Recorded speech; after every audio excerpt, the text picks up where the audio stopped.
Hello, this is an IGS game that black won by resignation, which is quite surprising because the game was extremely close. I think black is about 3 or 4 points ahead at this stage, so white could also play it out and check the score.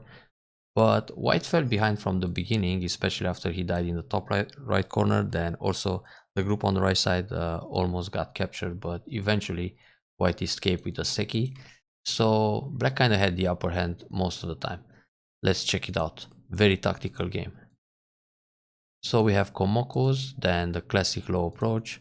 White plays a 1 space low pincer and a 1 space jump. Now here, it's slightly better to play the pressing move at Q5. Of course white can push and cut, which shows fighting spirit, but it's easy to play this Joseki with Atari and Tiger Mount. White goes for the stone on the right side and black goes on the bottom. So it's a trade Joseki. Both black and white get to capture one stone and switch the direction in developing here. This is actually a pretty modern Joseki, the old-fashioned Joseki. It's white captures at R7 and black extends L3, so they both go a little bit lower. But AI style is to play the Kosumi here. It's a much more powerful shape and extend high at L4 in order to try to build more. Because black's next step on the bottom side is to extend at F3 and then eventually jump like this, so all of a sudden build a nice box. So usually when you go for a Moyo, you can create a much bigger territory with moves on the 4-9. So 1 space jump, the classic way. Black pushes from behind. It's possible, but in general here, you want to play a counter pincer. So when white turns direction here, you have the Tsuke, and this leads to another old-fashioned Joseki. White simply Nobi, then Hane, counter Hane, extend, Tiger Mouth, 1 space jump, bump in the corner to secure, Tsuke, then bump, and white extends for a base. And this variation comes to an end, so it's a pretty much like a 10 move Joseki. Then black Sente plays away. I haven't seen the Joseki played much, but I think it was really popular in the 80s. So in general, what I like to play, except this pressing move, which is the most popular, is just counter attack from the right side. So for example, R7, white plays either Q5 or P4, extend on the right, Q10, give up the bottom stone, then attack the left side. But well, this is just my personal preference. It doesn't mean it's the best option here, but it's a variation to consider in the future. So anyway, 1 space jump, then press several times. You can even push one more. Because playing like this, black gets a stronger wall, and then the pincer can be played further away. Anyway, for white, it's interesting to play this move. He wants to fix a base on the bottom at K3. So once you have the wall stronger, it's good to pincer further away. Because now, if you place a counter pincer and you go either like this Keima or jump out, you're going to build more territory if you can catch this original pincer on a larger scale. So that should be the goal for black. Anyway, this counter pincer at L3 is good too, but white can give it up. So white will counter pincer, then you gotta catch the stone. And in the end, here white should play the Kosumi Tsuke, black needs to go down. Capturing this stone, the entry with all these moves around, is not going to be a very large territory for black. So white is actually happy to sacrifice this guy if he managed to get stone on J3 on the bottom side, also the kick on the right side, and now he can just play away. He should have. This jump doesn't seem to be that large because already entry is captured. This is a move that white is focusing more on the bottom area, but if he wants to increase this area or to secure it, he needs to play F3 or F4. This is the move to reinforce. But now he should go on the big point, C15, and then maybe also take the top right corner. This is a much better way for white to develop faster. So white jumps, therefore black takes the big point. That's very nice. Black can come all the way here at C6, but well, that will be played soon too. And also nowadays I notice in professional games they like to play D15, so this becomes trendy again. 2 space jump is still going strong, but this kind of Shimari, but the 1 space high Shimari starts to be more popular. And also it's absolutely fine to play C15 or just approach the corner, be active. Well, on this move, white usually will approach c12. Oh, he splits the top side. This is nice for black. He was supposed to play p16 or p17. Because on this move, black is very happy to take the shimari. So already two corner enclosures in the top, then white extends towards the left, and then the big point. Yeah, this is nice development for black. So white defends here, and this makes the jump feel over concentrated with all these stones here. So that was a little bit slow, especially that now black can go San. So if white just keeps the bottom, well, the shape is nice, but in the end it feels a little bit crowded for white. So black extends back. This is also a big point. It connects very well with the top left shimari. Well, of course it leaves invasions at c8 and c12, which actually white plays right away. Now black decided to play a kick. It's playable, but I would just play c14, because c14 doesn't allow the invasion in the corner anymore, and white is still weak. So if white doesn't come out with a Kosumi or a one space jump, black will surround. Let's say white plays a big point here, black will immediately go d11 to catch the stone or attach, but Kosumi is good enough, powerful, and just take it. So when you play a move like c14, you don't have to worry about corner Raji anymore, and this white stone is still on the run. When you play the kick, obviously white will go up, but then there is some weakness in the corner at c15. So, and these two stones are hard to catch. When you jump here, he will jump along. And this happened in the game as well. This slide is pretty big, but it still leaves some Agi around c8. So normally black wants to take the corner, but I guess white will play with some fighting spirit, and even if black leaves under, white tries to unstable the position on the left side and target those weak stones. So yeah, slide, it's probably better in this case to keep it safe. But after the slide, it's also proper to play e7, because this is a nice formation to work with e10. In general, it's good enough just to play d8, because this will prevent the invasion at c8. But now it feels a bit bad to have e10 also. Therefore, you can go a bit larger with e7 and build more. d8 can become a territory point. So this prevents the invasion, and it's urgent. Of course, it's also big to play a move like r11 or r10 on the right side, or jump out f14. This is nice too, because it keeps pressure on the three stones, three white stones in the middle, and also secures the top left corner. So white has to come out also. Yeah, he was supposed to play Kosumi the other direction, or another jump, because in the top those two stones are quite vulnerable. So playing here, he switched direction to the center, and now it's also threatening the invasion. So when black defends, white is already out, and he can go for a big point on the right side. Actually, for white, it's always nice to play this Kosumitsuke, just to make black a bit more over-concentrated on the bottom, and then extend on the right. That's the large point, or the last large point on the board right now. So white Kosumi, black separates. Black can go for the leaning attack with this move and attach or nobi.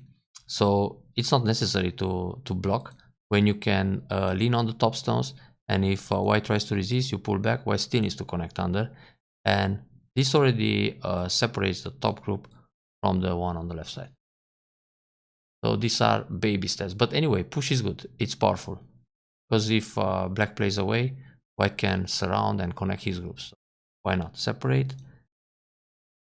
Yeah, but it is a little bit one step late. It's like you push here. This exchange wasn't really necessary. I mean, you could play a16 directly. Anyway, it's not such a big deal. Then attach, which is fine. But the thing is, when black plays these two forcing moves, he wants to get something in the middle. But in the middle, white already has a pretty strong formation. That Keima to come out is difficult to attack that group. So you don't need to focus too much in the top anymore, because playing moves like this, okay, this push, it's not even necessarily a center move, but okay, white answer. White can play, for example, Keima here, black blocks, and then white can leave the position like this and go for the right extension. Because when black surrounds, white is still alive in the top. There's nothing to do against that top group. And black needs to defend again, then white extends one more. So black got this wall, but what I'm trying to say is that this wall is not going to get much towards the middle, because it's facing white stones on the left and white stones on the right. So you gotta pay attention how many times you push, but okay, here white answered again. So now black still has the time to do something about the right side. This one or this one. This is actually a pretty good move for black to take away the right side, because when white plays here, white is still a little bit in trouble with the I shape. So if he plays a move like this to secure, black goes in the corner. If he defends the corner, black can still slide, and in the end, white beats like 10 points. Then black can extend back. So let's see the actual game. Black jumps. This jump secures the corner, but the right side is the empty place. And now white can go R11. So if black goes R10 and white invades the top, black will just cover, allow white connect underneath, and then, for example, jump here. So this box on the right is much bigger than the territory that white erases in the corner. So black jump, white jump. That jump doesn't do much. For white, it's interesting to play this Kosumitsuke, then the extension at R11. Because if black goes in the middle, J13, and white plays here, black pulls back, for example. Because now if black connects like this, white Hane, black Nobi, white push, black Nobi again, these are just a few extra points. So for those points, white also makes the points in the center, because white is pushing and leaning on those stones. But in the meantime, white got the important spot. So this one can build territory on the right, but in the same time stops black for developing more in that area. Well, white played a one space jump to erase that wall, so now this is kind of neutral, and probably also to reinforce his area. But black still has time for the big point. Yeah, R9, not too bad. Well, I wouldn't go that close. It's good enough to play R10, because in case white invades, when you play a Kosumi, it's more pressure on white. But this one, on the other hand, it's going to attack the corner a bit more. So if white plays this, and then he defends, now you can go back and still build a lot on the right side. Yeah, he played a kick. Now this looks good for black. Powerful formation on the right, that's good too. Now he goes in the sun, that's fine. White can leave here, but he made a big mistake. Actually, white here can play a peep first to give black a bad shape, but now he really needs to go back to Q17. This is the way to live in the corner, and it's proper. If white plays away now, the corner will die. So there is Hane on the first line, very good. White turns, this is an empty triangle, and then black doesn't have to jump in, just play another Hane. So with another Hane, this neutralizes the S16 and creates the L formation. So this is the L group, which is already dead, nothing to do. I mean, you can imagine there's a white stone at Q17, so this will be the L group, because this one, it's annihilated by the Hane. And in the top is the same thing with P19. So white has a dead formation. If white plays S18, hit the vital point, separate, push first, block, play inside, throw in, and he's dead. So that's the way. With this move, he's going to die too, because when white goes R19, black can come up, then white plays this one, black can Hane.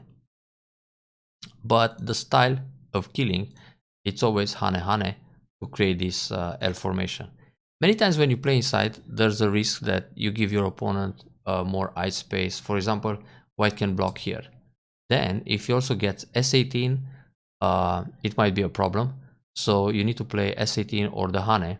Let's say you play S18. Then if he plays the Hane here, you need to counter Hane. So this will be one big eye. And if white plays here, you gotta turn like this. So the problem is that when you give him a big eye in the corner this way, if your groups on the outside are in trouble, he can come back and leave. For example, if he plays here and Hane and somehow magically he can cut like this, then all of a sudden you may lose this group while killing his group. I mean, it's going to be a semi-eye and he's got many liberties inside. That's why it's good to take away the outside liberties like this and try to shrink that space first, then kill it. So that's good style of killing. Now white desperately invades here. Black played risky this move, but it's a bit better to play the Kosumi and try to surround. If he pushes out, you block. If he plays here, you block again. If he plays here, you block. And now he doesn't have too many liberties. Even if he goes Atari, Atari everywhere, in the end, he's trapped inside. When he plays here, you kill all. So when you play this Kosumi, he might escape. Another chance or another option here is to play the attach on the second line, then give him a stone, cover, and then make some eye shape in the center. But this way white can come out. Now white made a mistake. With this move, black is threatening the connection underneath at b12 or the attach at b8. But in this case, it's more interesting for white to separate here, allow the connection under, and push, because he's killing these two stones on a large scale. All that territory inside, it's white, not just the two stones.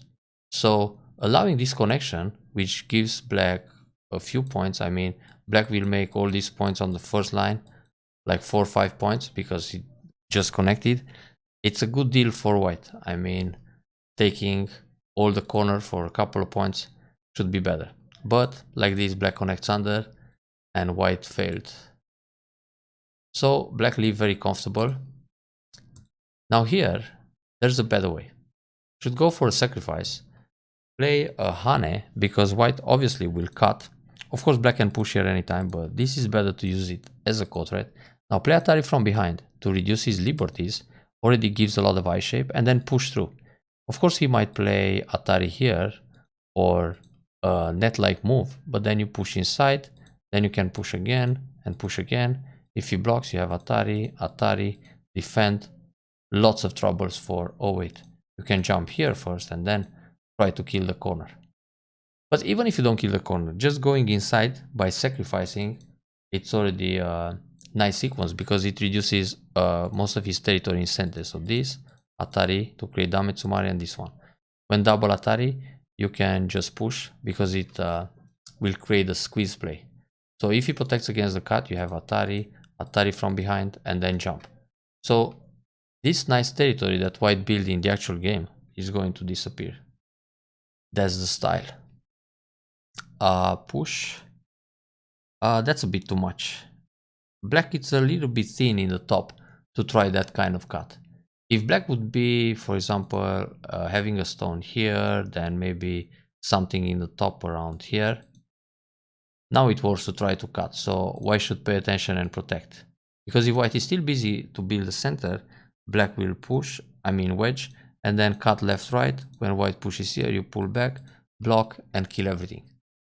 But otherwise, in general, it's very tricky when you cut the Iken Tobi like that. Because obviously, white is not going to Atari this way, then realize he will be cut up or down. This would be an easy catch for black. He will play Atari from the outside. Now, of course, if he connects here, you cut the left side. If he pushes through, you can block, because the cut creates a ladder. If he cuts here, you go out. So his left side died, and he goes for a little compensation in the top. But he connects on the left. Now when you connect here, he connects also. No gain for black. And when black cuts, now white can push through.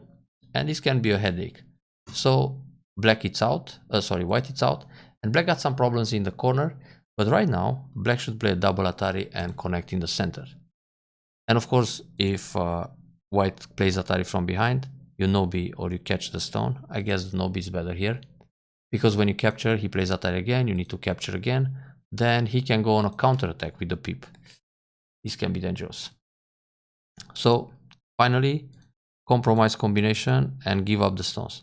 So in the end, if you look back at the whole process, black tried to cut the Iken Tobi like this, ended up with 2 neutral points and an empty triangle, and give up these 3 stones. Also, black made a chain of neutral points here. So all this attempt of trying to kill was unreasonable, and black got punished. So better don't try next time. This wedge doesn't do much, and it's not even necessary. Let's say you play a cap to surround. If you place the wedge here, you go Atari, connect, and the stones are fine. Then you can put some pressure on the group. But this one doesn't threaten cuts. To take away the eye shape. It creates 2 cutting points, but white is still safe. So in the end, it was just a way to keep the stones connected, but they were fine anyway. So it's more like going for neutral points, more or less. This jump is elegant. L7, the Ogema. It expands black's middle and also reduces white, so it's good. Now black got pretty strong here, and white is getting weak in the lower side. White should play now Q2, threatening the connection underneath. Black blocks. This keeps the corner safe, and then some jump on the right side to reduce.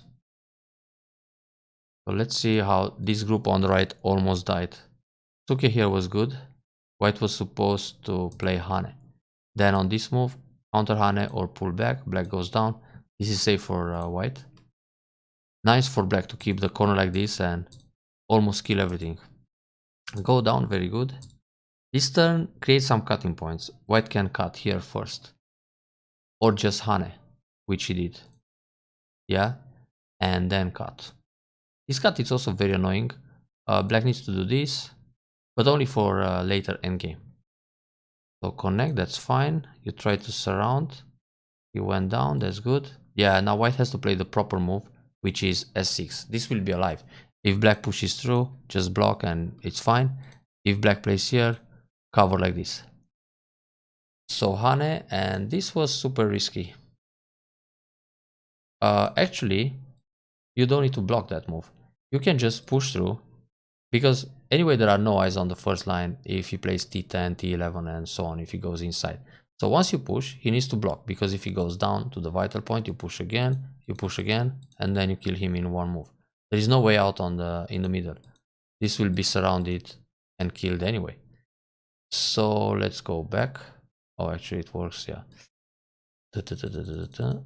So when you push inside, he will block this way. Then you hit the vital point, he needs to play this, and then you just push through. And now if he goes under, you Hane and reduce the space. You just make it bulky 5 or smaller than that. So that Hane didn't improve his shape if you don't answer. Push and kill him. Now he can actually still live by playing this move or this one. Lots of space. But he thought he's already alive, and actually he wasn't. So push inside, then hit the vital point, very good. Then take away the eye, so far so good. He's trying to come out, but there's no way. Then Hane, Atari, okay, this is still fine. But this connection, let's see, is it really needed? Tuck, tuck, tuck, tuck, tuck. Bit tricky with the semi here, but let's say black plays this move, white connects, and then black needs to play here to prevent the Seki. This is the way to create a bulky 5. Because if black plays, for example, this move, white can make Seki. So black needs to create this shape. This is only one eye. Then if white cuts here to go for a double Atari, black will connect and take away liberty. If white Hane, black can just make 2 eyes in the corner. So white push, block like this. White plays here, you can cut. If he plays this, you go down. If he plays here, Atari. If he plays this one, double up. So you're alive in the corner, he has only one eye. Nothing works for white like this. And if he cuts the cornerstone, this stone you give, because it's a false eye, and then you make sure you don't lose your stones. And in this case, it's a semi. So you play Hane, block, connect. You got 1, 2, 3, 4 liberties at least, but actually more, because if he plays this one, you separate and he cannot approach. He needs to connect first. And you don't even need to separate. You can just take the 3 stones. They have only 3 liberties. Now they got 2. So when white plays here, black will capture the 3 stones. And these are 4 eyes in the corner. So the only eye left is this one on the right side. Therefore, the whole thing dies on a large scale. So this should be the end of the game. Kill big the right side. White, black connects, and white can make the Seki now. Well, it's a Sente Seki, but still quite painful over. I mean, well, black would kill all, but Seki means no points. All right. White got some Sente on the bottom. This is usually Sente, but it's a little bit too early. Right now, black should play Tsuke here, go inside. Because this Hane and connect is not absolute Sente. I mean, your opponent can play here first, which is counter Sente. Then he can play, for example, this jump. Now you cut a stone in the corner, which is 5 points. Then he jumps again. And he can erase everything on the left side. Which means, when he plays a move on the left, you don't have time to cut the cornerstone. You need to block here. Then if he plays this one, you block here. Then Hane, block, connect, defend. So he can make all those points in Sente. And when he doesn't find any more Sente moves, he can come back here and protect the 5 points. So remember, B2 cut, it's not that Sente-ish. I mean, well, here it was, but white should always play this move first. Sometimes it happens that black doesn't pay attention to the aim of this move and he immediately cuts blindly in the corner. Then white goes Atari from behind, Atari again, and captures everything.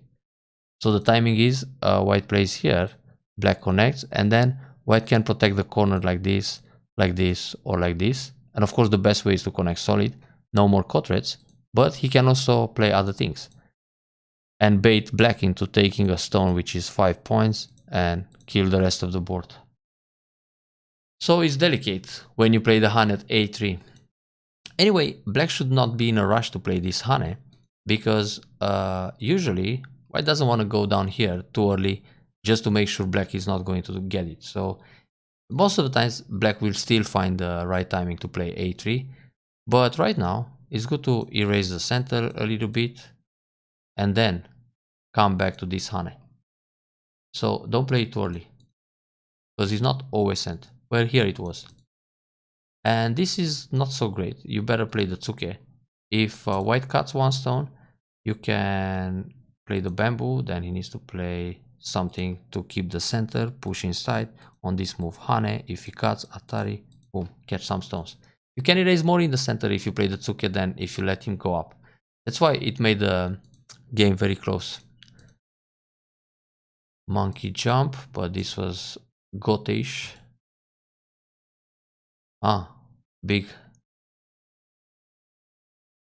In fact, the defense is double up or descent.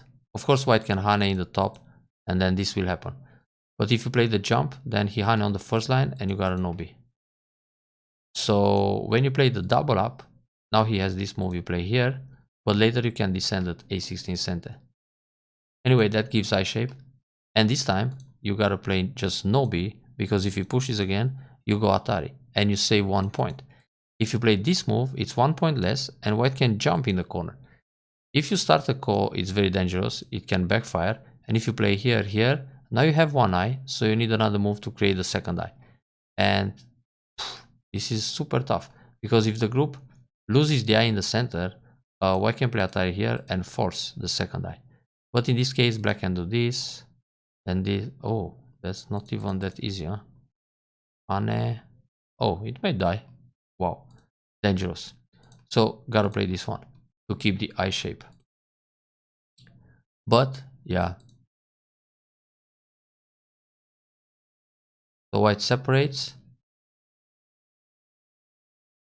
then he leaves. Very good. Yeah, he needs that move, and black should block here as soon as possible. This is big too. Yeah, that block sealed the deal. So now black is winning by a few points.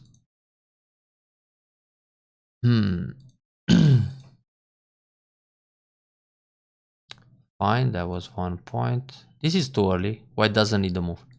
I mean, right now white can play here, and only when black takes the outside liberty, white needs another move inside. Yeah. Anyway, black wins by a few points, but in fact, this was a big kill that black missed a huge opportunity.